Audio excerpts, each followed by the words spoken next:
down until now either. So here I am. I love this place.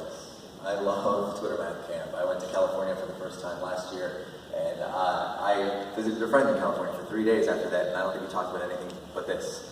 So he's a physical therapist, so he was bored, but one way or another, we had a really great time talking about this. And I do have to say that I presented a morning session. I have a session this afternoon. I'm doing a MyFavorites now. I'm doing a flex session later, but I would definitely prefer, if at all possible, to do this instead.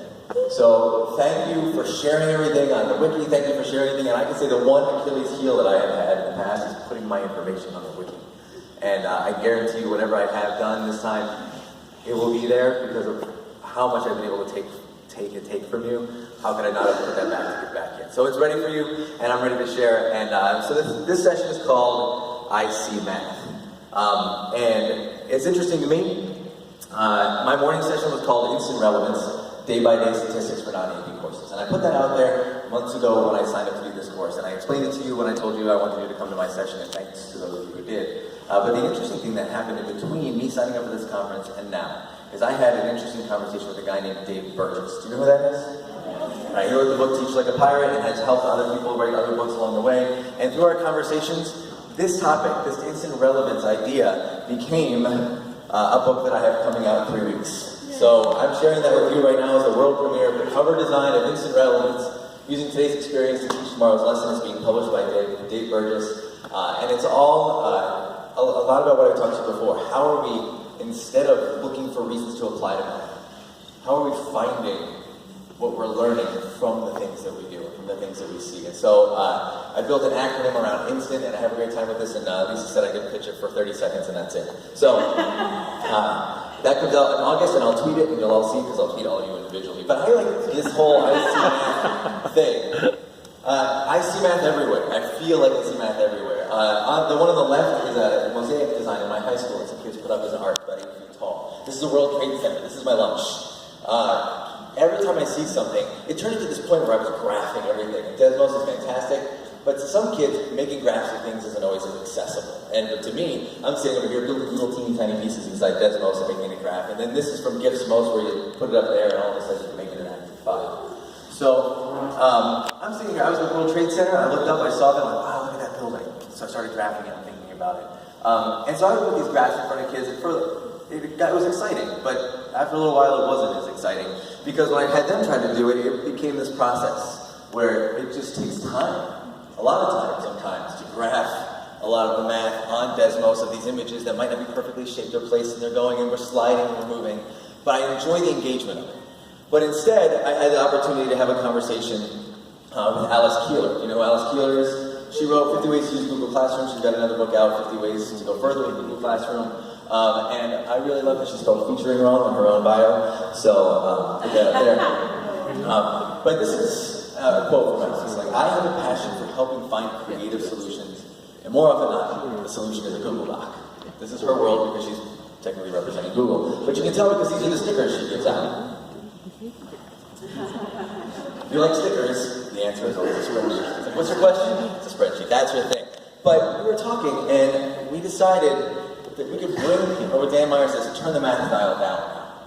I was trying to put pictures and images and ideas and experiences up to kids. But instead, we said, let's make this simple. Let's call it I See Math. So we use a 3-slide Google Slides presentation. We keep it simple with a basic white background, default text. Slide 1, title. Slide 2, picture. Slide 3, really vague guiding question. And then, is Graham Fletcher still here? Graham at the NCTM said, when you step back from students, you can let their misconceptions come forward. In the same way, when you step back from students in some ways, you can let their imagination and their creativity and the things that you didn't expect them to know that aren't misconceptions come forward. So, we started this. So, it's example time, and I know you like exclamation points in all caps, so I'm sorry I yelled. That's just first, okay? So, too much coffee. This is one that I built, okay? A, what's the problem with this already? There's no such thing. There's no such thing as too much coffee. So, first, but this came out of this picture. I'm at Dunkin' Donuts. There's a lot of iced coffee. Iced coffee. Sizes, prices, vague guiding question. Make it a story. I love coffee. My wife says if I ever die, they may actually find some blood in my caffeine stream. I'm interested in getting the most bang for my caffeinated buck. What do I buy? Let them go. They'll start thinking about the size, the dollar to coffee value, and then someone will say, wait a second, how big is an ice cube? Because they're putting ice into already made coffee. So what's that doing to the buck? The conversations just go. You can let them go.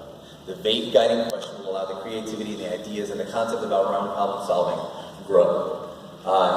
Stick or log? Come on, hook them in. Okay?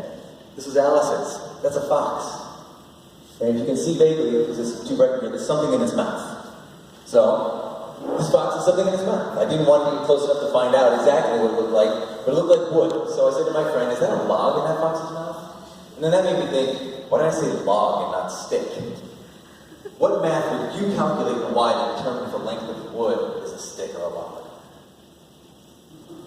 How would you determine that? What would you say? What would you think? How would that be what you want it to be? Then show me what you were thinking. Show me what you did. How big is that? I've mentioned this to some of you personally. This is a cube outside of Fulton train station in New York City.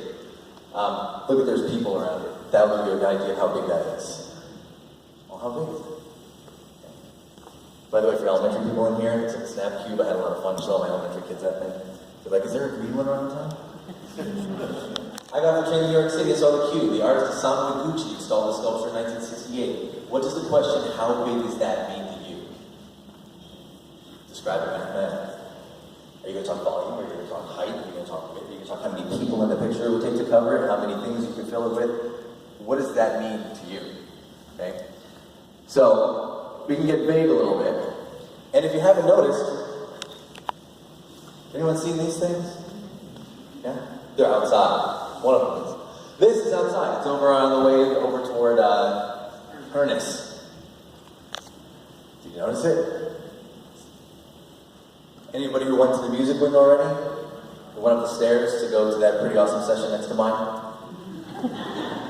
Those are the lamps hanging in the like. Just put them up. What are you thinking when you see these things? We see math differently. We see wide open pine cones in there. You know, we see things because we're used to seeing them, and we want our kids and our students to really think about seeing when they go outward. So, there are no more examples. Or, take this down, everybody. This is a shared folder right now with about 15 or 20 IC maths in it. You have access to this, you can take them, you can use them, and I would especially hope that you would add to it. Okay? tinyurl.com/ICmath, or you can scan that QR code, you can get that Google Drive folder for yourself, and I would really love it if you would add it to it. And here's the nice thing, Android, iPhone, whatever, you can get Google Slides on your phone. Now when you're not going to be super intense about your Google Slides presentation, and you're going to keep it as 3 slides, basic white, basic text, import an image, write a question, you can do this from where you are and save it to your Google Drive. You don't have to wait till you get back. So grab those images that intrigue you, think about the questions that you're doing, and then remember to retell the story that happened that got you there right away, and you'll have your IC math opportunity for kids, and hopefully they'll start coming in with, you won't believe what I saw this math in this thing, okay? I'm going to keep that up for a second, that'll be available in the presentation as I get it to you. And that is the end of the IC math presentation, so I would appreciate it if you would just bulk fill that folder for me.